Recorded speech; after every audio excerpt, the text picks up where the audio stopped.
Hello दोस्तों, good morning. कैसे हैं आप? उम्मीद करता हूं आप सभी लोग अपनी पढ़ाई में अच्छे से व्यस्त और मस्त हैं, जीवन में मजे कर रहे हैं और साथ में पढ़ाई भी कर रहे हैं और अपने मैथ्स के जो मॉक्स में आपके नंबर बढ़ रहे हैं उनको देखते हुए एंजॉय कर रहे हैं। तो मैं अभिषेक वर्मा आप सभी लोगों का बहुत बहुत स्वागत करता हूं आपके अपने YouTube channel easy maths with Nehra sir में, जहां हम आपके मैथ्स में जो भी आपके स्कोर है अभी उसको और अच्छा करने के लिए और बढ़ाने के लिए आप और हम मिलकर मेहनत कर रहे हैं। इसी सीरीज में हमने एवरेज पढ़ा और एलिगेशन भी पढ़ चुके हैं हम, और अभी हम जो है परसेंटेज टॉपिक को कंटिन्यू कर रहे हैं। साथ में जो हमारी क्लास चल रही है बैंकिंग की प्रैक्टिस क्लास, उसमें भी हम सिंप्लीफिकेशन, क्वाड्रेटिक इक्वेशन जैसे टॉपिक्स जो बैंक में अक्सर प्रॉब्लम क्रिएट कर रहे हैं उनको सॉल्व कर रहे हैं। और यहाँ हमारा टारगेट सिर्फ एक है, 100% स्कोर। जैसा मेरे था 6 एग्जाम्स में वैसा ही आपके होना चाहिए। तो आपको टारगेट सिर्फ एक है, 100% स्कोर। यहाँ हम बेसिक से लेके एडवांस तक, जीरो से लेके हीरो बैच, ये हम यहाँ चालू कर रहे हैं यूट्यूब पर बिल्कुल फ्री। तो उसी में हमारी क्लास चल रही है, उस क्लास को आगे कंटिन्यू कर रहे हैं परसेंटेज के एक शानदार सवाल के साथ, जो आपके आने वाले एसएससी के एग्जाम्स में जरूर पूछा जाएगा। तो ये सवाल, आपका पहला सवाल आपकी फेवरेट कार के लिए ये रहा आपकी स्क्रीन पर। If 25% of a number is subtracted from itself, the results become 6321. Find the original number। मतलब कोई संख्या है, अगर उसमें से उसका 25% घटा दें, 25% घटा दें तो वो संख्या 6321 हो जाती है। 25% घटा दें तो 6321 हो जाती है। तो वास्तविक संख्या ज्ञात कीजिए, हमें बताना है वो संख्या कौन सी है। तो 25% की फ्रैक्शन वैल्यू क्या होती है? 1/4। 25% की फ्रैक्शन वैल्यू क्या होती है? 1/4। यानी कि अगर ओरिजिनल नंबर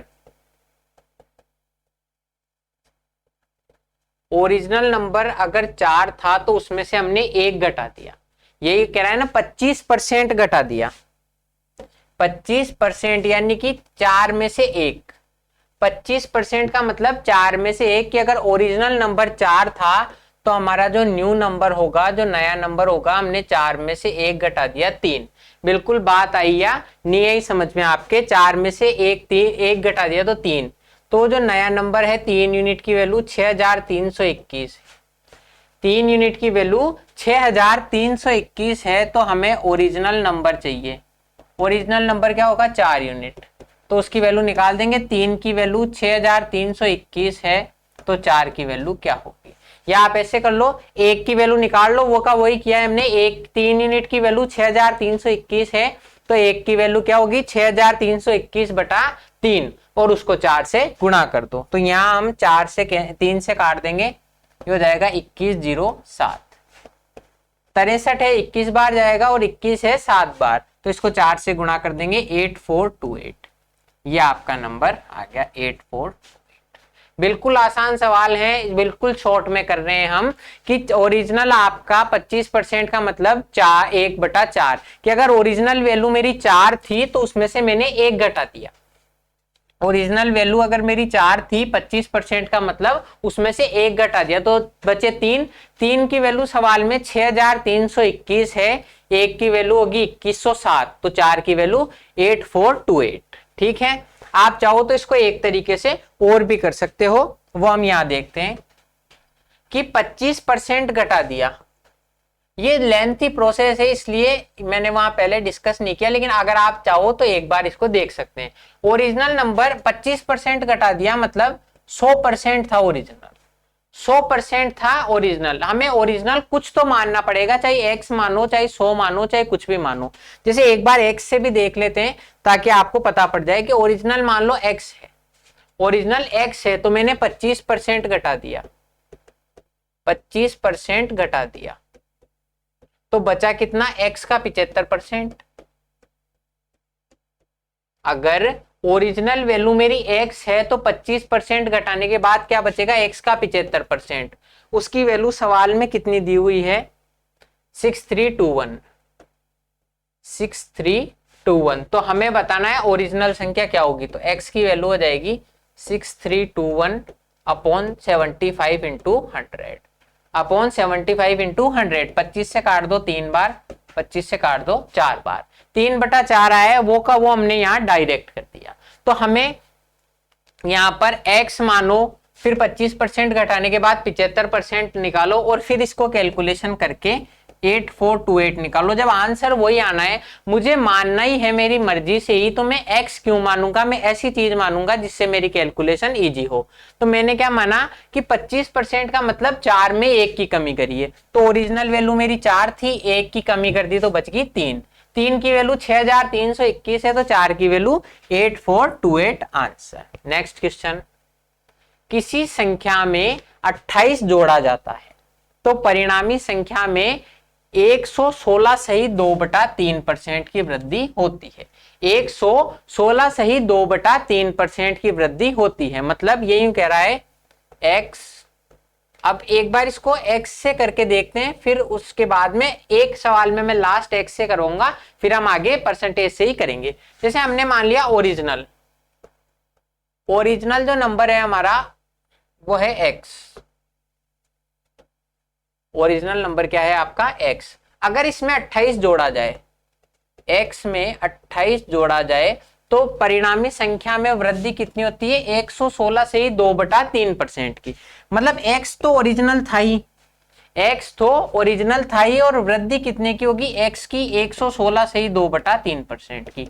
ये चीज आई है नहीं आई समझ में। यहाँ कह रहा है वृद्धि होती है 116 से ही 2/3% की, ये नहीं कह रहा कि संख्या बढ़ के 116 से ही 2/3% हो जाती। कहने का मतलब ये जो 28 जोड़ने पर ये जो x था इसमें वृद्धि कितने की होती है, 116 से ही 2/3% की। ये आपका ठीक है। अब आप देखो, या फिर इसको दोनों का आप x कॉमन लेके जोड़ दो तो आपके x, या ये तो है x का 100%, तो x कॉमन आ जाएगा। अगर आप इन दोनों में x कॉमन भी ले लो तो ये तो है x का 100% और ये है 116 से ही 2/3%, तो x का हो जाएगा 216 से ही 2/3%। लेकिन हमने वो ऐसा क्यों नहीं किया, क्योंकि x से x डायरेक्ट कट रहा है, x से x डायरेक्ट साफ कट रहा है, तो x से x काट देंगे। x का 116 से ही 2/3% आपके सामने 28 है, तो 116 का मतलब हो जाएगा 348। 116 से ही 2/3 है, इसको हमें मिश्र भिन्न से, जो मिक्स्ड आपके फ्रैक्शन है उससे हम रेगुलर फ्रैक्शन बनाएंगे। तो 3 से गुणा कर दो, 348 और 2 350, यानी कि x का 350/3%, इसकी वैल्यू है 28। ठीक है, तो x इंटू 350/300, परसेंटेज हटाएंगे 100 का भाग दे देंगे बराबर 28। अब इसको काट दो, 50 से ये जाएगा 7 बार, ये जाएगा 6 बार, 7 से ये कटा 4 बार, x की वैल्यू आ गई 24। x की वैल्यू कितनी आ गई 24। तो आप इस तरीके से कर सकते हो, लेकिन ये आपको तरीका काम में नहीं लेना है। हमने बेसिक सीखा है कि x में 28% की वृद्धि बराबर है x प्लस x की 116 से ही 2/3%, और इसको सोल्व कर लेंगे। लेकिन ये आपको काम में नहीं लेना है। हम काम में क्या लेंगे ये देखो आप, या आप चाहो तो एक बार उतार सकते हो, यहां से उतार लो कि ये आपका बेसिक मेथड है। और अब हम काम में कैसे लेंगे कि हमें 116 सही 2/3% की फ्रैक्शन वैल्यू चाहिए। कितनी फ्रैक्शन वैल्यू। अब आपको 116 से 2/3% की फ्रैक्शन वैल्यू मैक्सिमम चांसेस हैं कि याद नहीं हो, तो इसको लिख सकते हैं 100% प्लस 100% प्लस 16 से ही 2/3%। इसको क्या लिख सकते हैं, 100% प्लस 16 से ही 2/3%। ये लिखा जा सकता है। 100% की फ्रैक्शन वैल्यू है 1, 100% की फ्रैक्शन वैल्यू कितनी है 1, और इसकी है 1/6। 100% की फ्रैक्शन वैल्यू है 1 और 16 से ही 2/3% की फ्रैक्शन वैल्यू है 1/6, यानी कि 7/6, यानी कि कितना हो गया 7/6। तो किसी संख्या में, अगर किसी संख्या में 28 जोड़ा जाता है तो उसमें वृद्धि होती है 16 से ही 2/3% की। 116 से ही 2/3% की। इसका मतलब ये जो 28 जोड़ने पर वृद्धि 28 की हो रही है, 28 जोड़ने पर 28 की वृद्धि हो रही है, यानी कि 116 से ही 2/3% का मतलब 28 है। किसी भी संख्या के 116 से ही 2/3% का मतलब 28 है। ठीक है, अब आप देखो 6/7 की वृद्धि, 7/6 की वृद्धि हो रही है, यानी कि अगर ओरिजिनल नंबर आपका 6 है तो उसमें इंक्रीज कितने का हो रहा है, 7 का। यही तो हो रहा है कि 6 पर 7 की वृद्धि हो रही है, 7/6 का मतलब 6 पर 7 की वृद्धि हो रही है, यानी ओरिजिनल आपका नंबर अगर 6 है तो आपके इंक्रीमेंट कितने का हो रहा है, 7 का। तो 7 की वैल्यू है 28, 7 की वैल्यू कितनी है, 28। तो हमें ओरिजिनल चाहिए, 6 यूनिट की वैल्यू हो जाएगी आपके सामने 24। 7 यूनिट की वैल्यू है 28, तो 6 यूनिट की वैल्यू हो जाएगी 24। अब आप वहां से इतनी कैलकुलेशन करो, इसकी बजाय ये कितना आसान है, आपके सामने है आंसर कि 116 से ही 2/3% की वृद्धि होती है 28 से। 28 है, 116 से ही 2/3%। अब 116 से ही 2/3% है, इसको फ्रैक्शन में क्या लिख सकते हैं कि 100% तो 1 और 16 से ही 2/3% 1/6, यानी कि 7/6। अगर ओरिजिनल वैल्यू मेरी 6 है तो उसमें वृद्धि कितने की हो रही है, 7 की। तो ओरिजिनल वैल्यू अगर मेरी 6 है तो वृद्धि हो रही है 7 की। 7 की वैल्यू सवाल में 28 है, यानी कि हर एक चीज 4 गुना है, हर एक चीज 4 गुना है, तो इस 6 की वैल्यू हो जाएगी 24। 6 की वैल्यू हो जाएगी 24। अब next question, if 66 and 2/3%, 66 and 2/3% of 75% of 1/8 of a certain number is 179, कि कोई एक भी आपकी संख्या है उसके 1/8 के 75% के 66 से ही 2/3% की वैल्यू कितनी है, 179, ये कह रहा है। Then 33 and 1/3% of 3/4 of this number, तो इस नंबर के जो भी ये आपका नंबर है, मान लो x, इसके 3/4 के 33 and 1/3% की वैल्यू क्या होगी सवाल में, ये आपसे पूछ रहा है। देखो एक बार क्या कह रहा है, हिंदी में भी देखते हैं। यदि किसी निश्चित संख्या की 1/8, अगर ये आपको नहीं दिख रहा है तो मैं बता देता हूं, यहां पर लिखा हुआ है 1/8। किसी निश्चित संख्या के 1/8 के 75% के 66 से ही 2/3%, 66 से ही 2/3% की वैल्यू 179 है, तो उस संख्या के 3/4 का 33 से ही 1/3% कितना होगा। अब आप सबसे पहले वो लिख लो कि यहां पर कितनी परसेंटेज है। जैसे 75% है, 75% की फ्रैक्शन वैल्यू क्या होती है, 3/4, 3/4। अब हम इसको क्यों फ्रैक्शन वैल्यू में करते हैं, क्योंकि 75% की सिंपलेस्ट फॉर्म जो है 3/4 है, 3/4 है 75% की सिंपलेस्ट वैल्यू। हम 75% को कितना भी आप काट पीट के सिंपल फॉर्म में लाओ तो 3/4 ही होगी। 66 से ही 2/3%, 66 से ही 2/3% का मतलब कितना है, 2/3, 2/3। 66 से ही 2/3% को मैं लिख सकता हूं 2/3, ये हमने पहले डिस्कस किया है। 3/4 का मतलब पता ही है 3/4, और 33 से ही 1/3%, 33 से ही 1/3% को मैं लिख सकता हूं 1/3। 33 से ही 1/3% को मैं क्या लिख सकता हूं, 1/3। इसको लिख सकता हूं मैं 1/3। ये मैंने क्यों ऊपर लिखी है, ताकि अब हम जब परसेंटेज की जगह फ्रैक्शन वैल्यू काम में लेंगे तो आपको कोई दिक्कत परेशानी नहीं हो। हमें चाहिए वो संख्या, एक निश्चित संख्या। तो मान लिया, माना संख्या जो होगी वो x है, संख्या कितनी होगी, x, संख्या है x। अब मैं क्यों इसको इंग्लिश में भी लिख सकते हैं, let the certain number is x, let the certain number is x। तो जैसा सवाल कह रहा है वैसा का वैसा कर दो। x ये जो संख्या है इसके 1/8, इसके 1/8, x संख्या के 1/8 का 75%, 75% यानी कि 3/4, का 66 से ही 2/3%, का 66 से ही 2/3%, यही है ये, सॉरी 66 से ही 2/3% है, उसकी जगह मैं लिख सकता हूँ 2/3।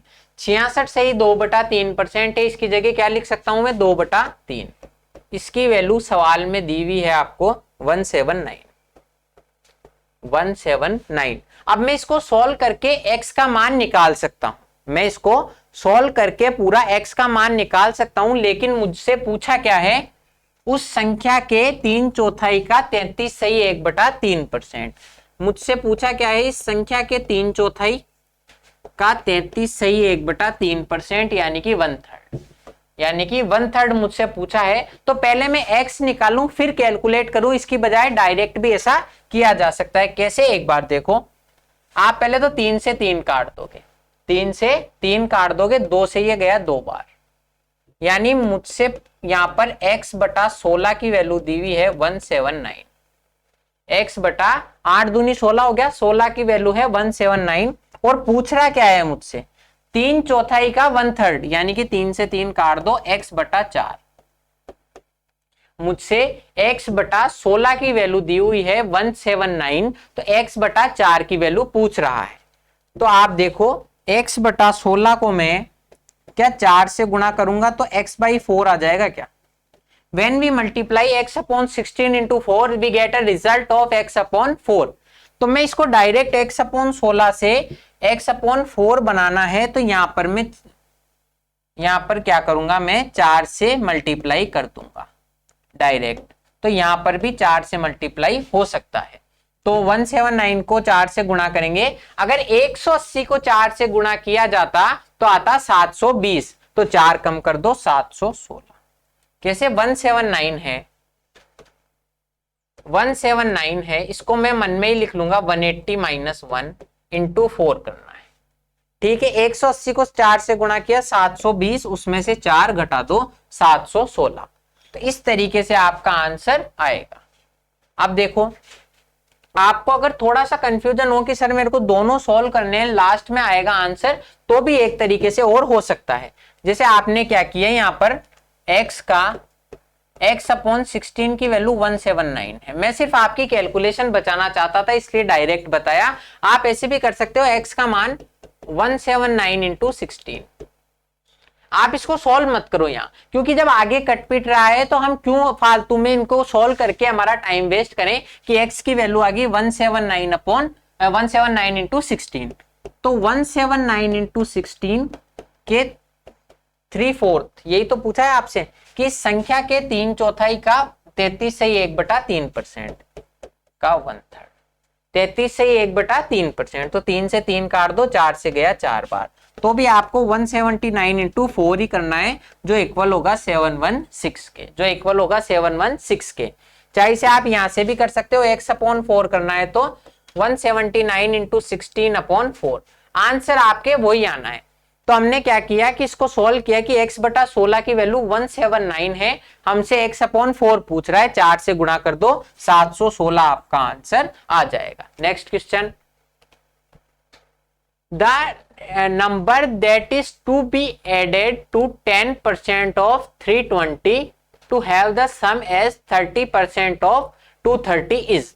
हमें यह पूछ रहा है कि ऐसा कौन सा नंबर है जिसको हम 10% 320 के 10% में जोड़ें ताकि रिजल्ट जो है हमारा 230 का 30% आए, 230 का 30% आए। हमें पूछ रहा है नंबर, तो हमने माना लेट, या इंग्लिश में कर देते हैं एक बार, let number is x, let that particular number is x। तो हमें क्या कह रहा है, 320 का 10%, 320 का 10%, 10% की फ्रैक्शन वैल्यू आपको पता है 1/10 होती है, तो 320 का 10% है 32, और परिणाम क्या आना चाहिए, 230 का 30%, 230 का 30%, 30% की फ्रैक्शन वैल्यू क्या होती है, तो 10% की फ्रैक्शन वैल्यू है 1/10, तो 30% की हो जाएगी 3/10, 3 से गुणा कर दो, 0 से 0 काट दो, 33 × 3 69। अब हमसे पूछ रहा है 320 के 10% यानी कि 32 में क्या जोड़ूं, x की वैल्यू मेरे पास आए परिणाम 230 का 30% यानी कि 69। 230 का 30%, तो x की वैल्यू हो जाएगी 32, इसमें से घटा दो 7 और 3 37। 37 आपका आंसर। 32 में 37 जोड़ेंगे तो 69 आपका आंसर आ जाएगा। अब देखो ये क्वेश्चन आपके बिल्कुल इजी है, आपको वहां पर इतना ज्यादा कैलकुलेशन करने की जरूरत नहीं होगी, टाइम नहीं लगेगा। कैसे, आप यहां देखोगे 320 के 10% में मेरे को जोड़ना है, तो आप 10% तो बिल्कुल इजीली निकाल सकते हो, जीरो काट दो। 32 में क्या जोड़ूं कि मेरा परिणाम क्या है, 230 का 30%, तो 30% भी निकालना इजी है। 10% तो होगा 23, 23 दिया 69, 69, 23 into 3 we will get the answer 69। तो क्या जोड़ू, मान लिया हमने x जोड़ रहे हैं, तो x की वैल्यू हो जाएगी 37। बस इतना सा है। और यहां से आप डायरेक्ट भी कर सकते हो कि यहां पर एक स्टेप यहां पर भी खा सकते हो कि 32 में क्या जोड़ू कि डायरेक्ट 37 कर दो। तो ये तो आपकी गणित के ऊपर है कि आपने कितनी प्रैक्टिस किया, आप वहां स्टेप मैक्सिमम स्टेप मन में कर लोगे और आपका कैलकुलेशन में टाइम कम लगेगा। कैसे कि 320 के 10%, 32 में क्या जोड़ूं कि 69 आए, तो आप मन में ही कर दोगे 37। Next question. अब ये जो है ना, ये हमारे सवाल यहां से चालू हो रहे हैं, अच्छे सवाल। उससे पहले हम एक चीज देखते हैं, जैसा ये सवाल है एक बार पढ़ो। The price of sugar is increased by 33 and 1/3%।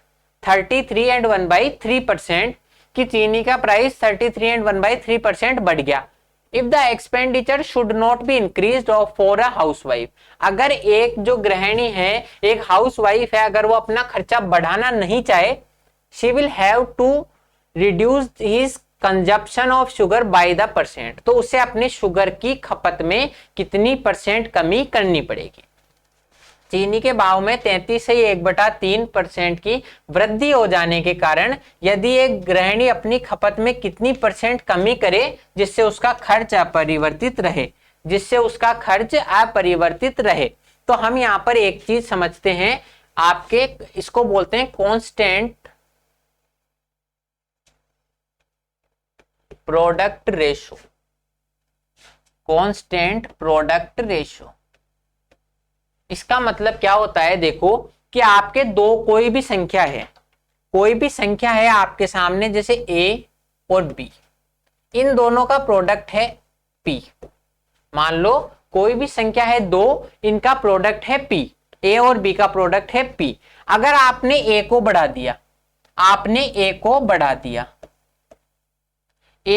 दिया, और p को सेम रखना है, मुझे p को तो साहब कांस्टेंट रखना है, p को सेम रखना है, तो आपने a को जितना बढ़ाया है उतनी ही b में कमी कर दो। ये चीज आई या नहीं है समझ में, कि आपने a को जितना बढ़ाया है उतनी ही b में कमी कर दो। या दूसरी कंडीशन देखें कि आपने a में कमी कर दी, तो b में वृद्धि कर दो, तो भी p का p सेम रहेगा, तो यही मैं आपको समझाना चाह रहा हूं कि जैसे ये आपकी किस किस चीज में काम में आता है। हम देखें तो आपके हो गया, जैसे टोटल कोई भी एक्सपेंडिचर होता है, एक्सपेंडिचर क्या होता है, आपके प्राइस इंटू क्वांटिटी। कैसे कि आपके एक्सपेंडिचर है टोटल, किसी भी चीज पर टोटल खर्चा, वो क्या होगा, जैसे आप मान लो 5 रुपए किलो की कोई चीज है और आपने 2 किलो खरीदी, तो उस पर टोटल खर्चा क्या हुआ, 10 रुपए।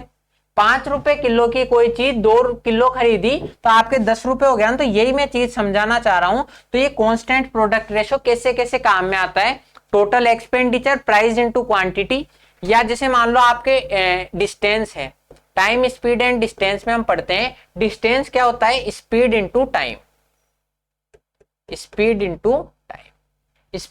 Time, distance. जैसे मान लो कोई आपका एरिया है किसी भी चीज का, अगर आपका एरिया है तो वो होता है लेंथ इंटू ब्रेड्थ, लंबाई इंटू चौड़ाई। ऐसे भी होता है कि आपका आयत का एरिया निकालना है। अब मैं इनके सबके आपको बताऊंगा कैसे, कि आपके मान लो एक्सपेंड 5 रुपए प्रति किलो की, अब इनके उदाहरण से समझते हैं। 5 रुपए पर किलो की कोई चीज है, वो आप 2 किलो खरीदते हो तो आपके 10 रुपए चार्ज। अगर आपको इन 10 रुपयों को सेम रखना है, 10 रुपयों को सेम रखना है, अगर ये चीज 5 की जगह 10 की होगी, 5 की जगह 10 की होगी, यानी कि ये 5 की जगह 10 की दुगनी होगी, हमें इसका मान सेम रखना है तो यहां पर आधा करना पड़ेगा। अब हम 1 किलो ही खरीद पाए। ये इसका उदाहरण है कि पहले मान लो कोई 5 रुपए किलो की चीज आती थी तो वो 10 रुपए में 2 किलो आती थी। अब 10 रुपए किलो की होगी तो मुझे 1 किलो ही खरीदनी पड़ेगी, तब जाके मेरा एक्सपेंडिचर सेम रहेगा। ये मैं आपको समझाना चाह रहा हूं। ऐसे ही नेक्स्ट क्वेश्चन देखें, डिस्टेंस, स्पीड और टाइम। मान लो आप 30 किलोमीटर पर आवर की स्पीड से चलते हो, 30 किलोमीटर पर आवर की स्पीड से चलते हो, कोई दूरी 4 घंटे में तय होती है। 30 किलोमीटर पर आवर की स्पीड से चलते हो तो कोई दूरी 4 घंटे में तय होती है, तो आपको टोटल डिस्टेंस कितनी होगी? 120 किलोमीटर। 30 किलोमीटर पर घंटे से कोई दूरी अगर आपके 4 घंटे में तय हो रही है, मतलब वो टोटल डिस्टेंस कितनी है? 120 किलोमीटर। अब आपने अपनी स्पीड बढ़ा दी, 30 की जगह 40 कर दी। आपने अपनी स्पीड 30 की जगह 40 कर दी। अब लगने वाला समय कम हो जाएगा, तो 4 की जगह 3 आवर बराबर 120। ये चीज आई है नहीं आई समझ में कि हमने 30 की जगह 40 स्पीड कर दी, तो अब घंटे कितने लगेंगे हमको? 3। तो इसका मतलब हमने अगर इसको 3 से 4 किया है तो इसको 4 से 3 करना पड़ेगा। यही आपको मैं समझाना चाह रहा हूं कि इसमें प्रोडक्ट ऐसे काम में आता है कि आपने 30 की जगह 40 कर दिया तो 4 की जगह 3 करना पड़ेगा। एक दूसरा एग्जाम्पल देखो कि अगर मैं मान लो 30 की जगह 20 किलोमीटर पर आवर ही कर दूं स्पीड, 30 की जगह मेरी स्पीड में 20 किलोमीटर पर आवर ही कर दूं, तो अब 120 किलोमीटर की दूरी को मेरे को टाइम कितना लगेगा? 6 घंटे। 6 घंटे मतलब मैंने यहाँ स्पीड 3 की जगह 2 कर दी, स्पीड 3 की जगह 2 कर दी, ओवरऑल प्रोडक्ट मेरा बराबर है, तो ये 2 की जगह 3 हो गया। 2 की जगह 3 हो गया कि 2 की वैल्यू 4 थी तो 3 की वैल्यू 6। यही मैं आपको समझाना चाह रहा हूं कि अगर आपका ओवरऑल प्रोडक्ट सेम रहेगा तो आप एक में जितनी कमी करोगे, जिस अनुपात में कमी करोगे, दूसरे में उसी अनुपात में वृद्धि करनी पड़ेगी। एक और उदाहरण से हम समझ लेते हैं। जैसे मान लो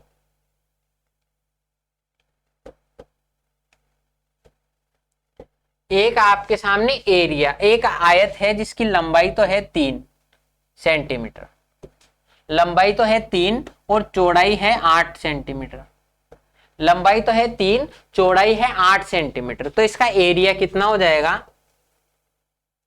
इसका एरिया हो जाएगा 24 सेंटीमीटर स्क्वायर, क्योंकि आयत का जो एरिया होता है वो क्या होता है आपके सामने? लेंथ इंटू ब्रेड्थ, लंबाई इंटू चौड़ाई। तो इसका एरिया हो जाएगा 24। अब मुझे क्या करना है? इसकी लंबाई तो मैंने बढ़ा दी और एरिया सेम रखना है।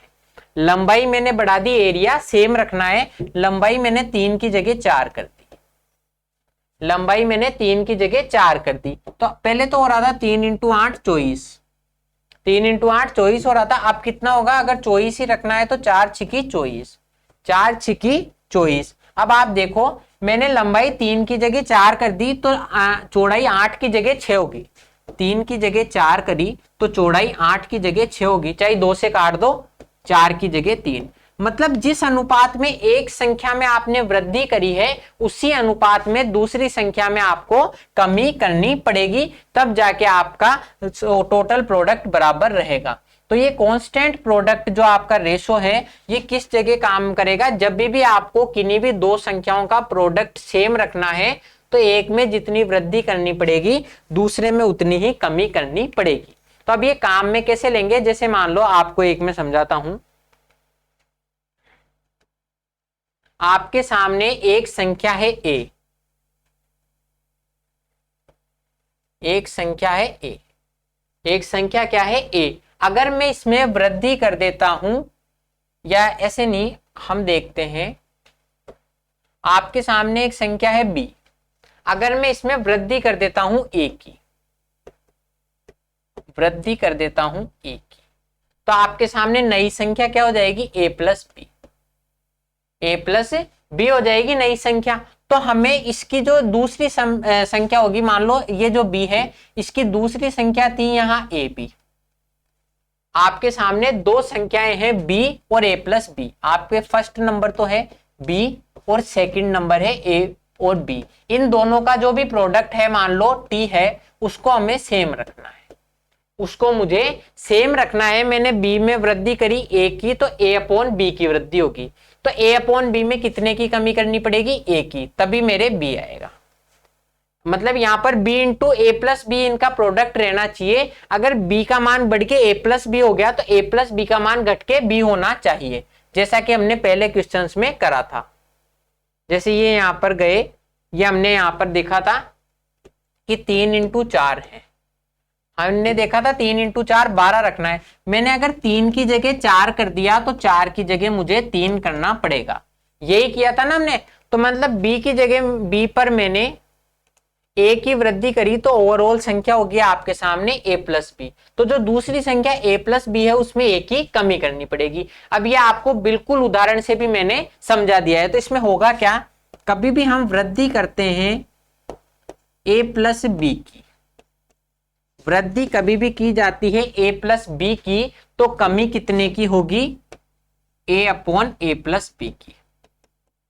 कमी कितने की होगी, a upon A plus B की। देख लो कि b पर मैंने a की वृद्धि करी थी, b पर a की वृद्धि करी थी मैंने, इस b पर a की वृद्धि करी थी, b पर a की वृद्धि करी थी, मुझे a बढ़ाया है तो a की ही कमी करनी पड़ेगी। किस पर, इस a की कमी होगी अब की बार a प्लस बी पर, क्योंकि जितना अभी b पर मैंने a की वृद्धि कर दी तो बढ़कर हो गया a प्लस बी, मुझे बराबर करना है तो इस a प्लस बी पर a की कमी कर दूंगा। ये आप ऐसे याद रख सकते हो। अगर इतना याद नहीं भी रहे तो हमेशा आप ध्यान रख लो, वृद्धि आपने करी है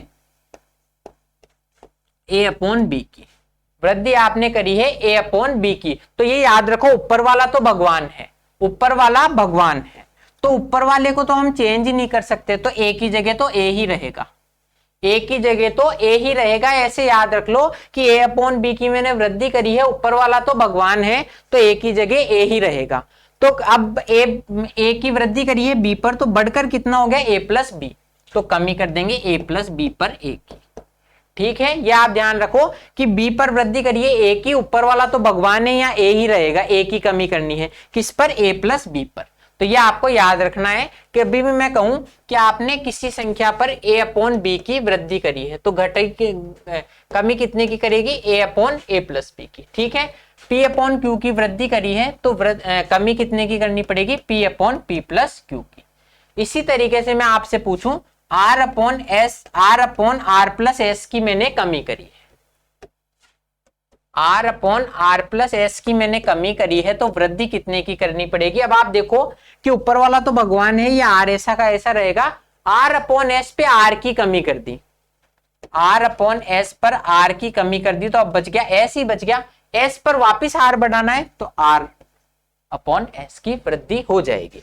इस तरीके से ये चीजें काम में आएगी, और ये अभी आपको P Q R S A B में है, जब हम सवाल करेंगे तो और अच्छे से समझ में आएगी। जैसे ये देखो, चीनी के भाव में 33 सही 1/3% की वृद्धि करी, 33 सही 1/3% यानी कि 1/3, यानी कि 1/3 की वृद्धि करी, तो खपत में कितनी कमी करनी है ताकि उसका खर्च अपरिवर्तित रहे।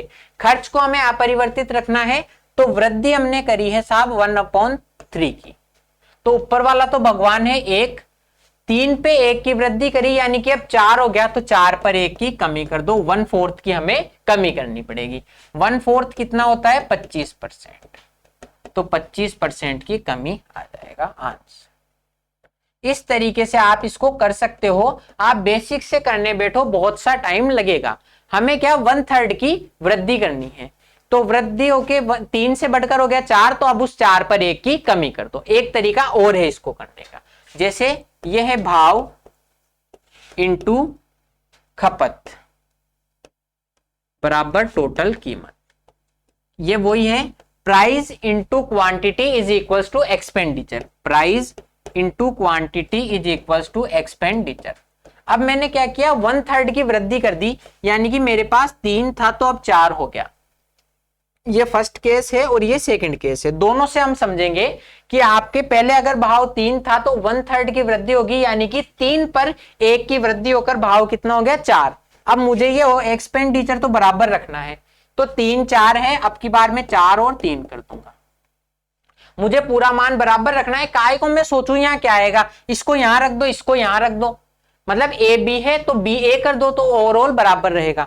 तो एक्सपेंडिचर मेरा यहाँ भी 12 आ रहा है, यहाँ भी 12 आ रहा है, 3 से बढ़कर 4 हुआ, मुझे 12 ही रखना है तो मैं 4 से घटाकर 3 कर दूंगा।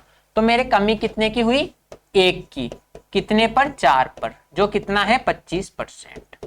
तो आप बिल्कुल, आपको ज्यादा सोचने की जरूरत ही नहीं है, इसको आपको कैसे किस हिसाब से करना है कि 33 सही 1/3% की मेरे वृद्धि हुई है, यानी कि 1/3।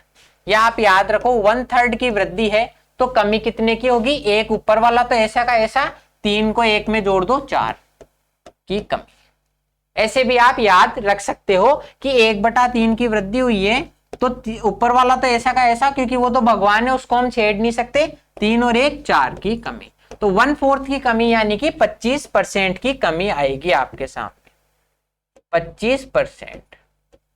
एक तरीका और, मतलब इसको और भी आप ऐसे समझ सकते हो, जैसे मान लो कोई मैं आपसे दूसरा सवाल पूछूं एडिशनल, कि किसी संख्या में मैंने 1/5 की कमी करी है, 1/5 की कमी करी है, तो वृद्धि कितने की करूंगा कि बराबर हो जाए, तो ऊपर वाला तो भगवान ने, एक को ऐसा का ऐसा, कमी से वृद्धि में जा रहे हैं तो 5 में से 1 घटा दो, 4, तो 1/4 की कमी वृद्धि करूंगा यानी कि 25%। अब देखो ये हमने सवाल समझा, इसका बेसिक देखा कैसे ये चीजें बदलती है। देखो P अपॉन Q की वृद्धि करी है, P अपॉन Q की वृद्धि करी है तो P तो ऐसा का ऐसा, P और Q को जोड़ के लिख दो। ऐसे ही R अपॉन S पे R की वृद्धि करिए तो R तो ऐसा का ऐसा, इस R को R अपॉन S में से घटा दो S। तो इस तरीके से आपको समझना है। अभी पहला सवाल है, हो सकता है आपको समझने में दिक्कत आए, लेकिन ऐसे अभी आपके सामने सारे के सारे ऐसे ही सवाल आएंगे, कम से कम 3-4 और, तो उसमें हमें और अच्छे से समझ में आएगा, वो हम करेंगे कल की क्लास में। तो अभी आपको क्या करना है, जो अभी हमने ये सवाल पढ़े आज, जो कंसेप्ट समझे उसको एक बार समझने की कोशिश करो। मेरे को उम्मीद है समझ में आ गया होगा, वरना हम कल जब करेंगे मैं आपको एक बार और इनको रिवाइज करा दूंगा और आगे हम इसको समझ लेंगे। तो आज की क्लास यहीं तक थी, अब मैं मिलूंगा नेक्स्ट वीडियो में। तब तक अगर आपको ये समझ में आ रहे हैं तो वीडियो को लाइक कीजिए और चैनल को सब्सक्राइब कीजिए। अब मिलते हैं नेक्स्ट वीडियो में, तब तक के लिए थैंक यू, जय हिंद।